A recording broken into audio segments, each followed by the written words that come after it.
Understanding closing thoughts, a guide for English learners.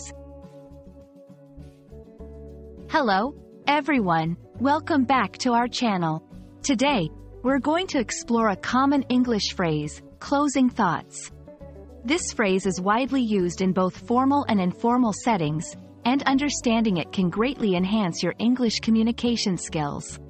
So, let's dive in. Closing thoughts refers to the final ideas or opinions someone shares at the end of a discussion, speech, or written piece. It's like the last bite of a meal. It sums up the experience and leaves a lasting impression. These thoughts are often a summary or a reflection of the main points discussed. This phrase is typically used in formal settings like meetings, presentations, or essays, but it's also common in casual conversations. For example, at the end of a meeting, someone might say, "Before we end, let's hear your closing thoughts."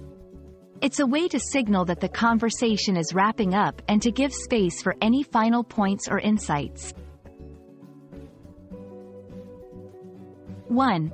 In a meeting, as my closing thoughts, I'd like to emphasize the importance of teamwork in this project.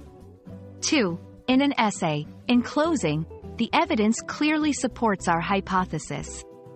3. In casual conversation, any closing thoughts on the movie we just watched? Understanding this phrase helps in recognizing when a conversation or discussion is ending, and it's your cue to pay attention to important summaries or final points. It's also a respectful way to invite others to share their parting ideas, showing that you value their input.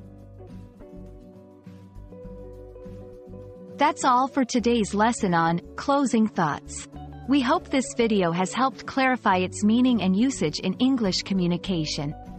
Remember, these final thoughts in any conversation are crucial for leaving a lasting impression. Keep practicing, and don't forget to share your closing thoughts on our videos. Until next time, happy learning!